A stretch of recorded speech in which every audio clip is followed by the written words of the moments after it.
DHB, which is dihydroboldenone, also called as 1-testosterone. Now, what is DHB? It's a DHT derivative, a dihydrotestosterone derivative. Dihydroboldenone is the 5-alpha reductase of EQ, or boldenone itself. Now, it was very promising, DHB that is, on paper, arbitrarily speaking, because it has a 200 to 100 ratio of anabolic to androgenic capacity. And in regards to trenbolone acetate, on paper, it was trying to be advocated as just as strong as trenbolone. And it was implied to be twice as tissue selective as testosterone. Both the advocates of just as strong as tren and twice as potent or anabolic as testosterone. Needless to say, not very true. Now here's some of the issues with DHB. Milligram for milligram, it induces less tissue selectivity than testosterone.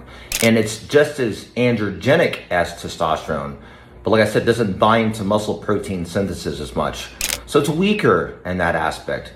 And it's also, for an injectable this is, it's liver toxic. And it's not even a C17 methyl alkylated steroid because it's not an oral component. Now we're talking about an injectable that's liver toxic because it basically adds weight to liver enzymes in a negative fashion to where it perpetuates toxicity and hepatotoxicity. Also, DHB, dihydroboldenone, lacks aromatization. Now, in bro science, they're like, well, it doesn't hold as much water, it doesn't convert to estrogen, so this is good.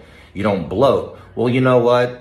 You need estrogen or some kind of estradiol in the context of slight aromatization. Now, I know certain DHT derivatives don't aromatize hardly at all due to it's already 5-alpha reduced. In that aspect, I understand that certain tissue-selective DHT derivatives have its place, but when it's already weaker binding-wise than testosterone, and it's just as androgenic, and it doesn't aromatize at all, there's no balance from testosterone to estrogen due to the lack of aromatization of DHB, making it a non-therapeutic agent for replacement therapy.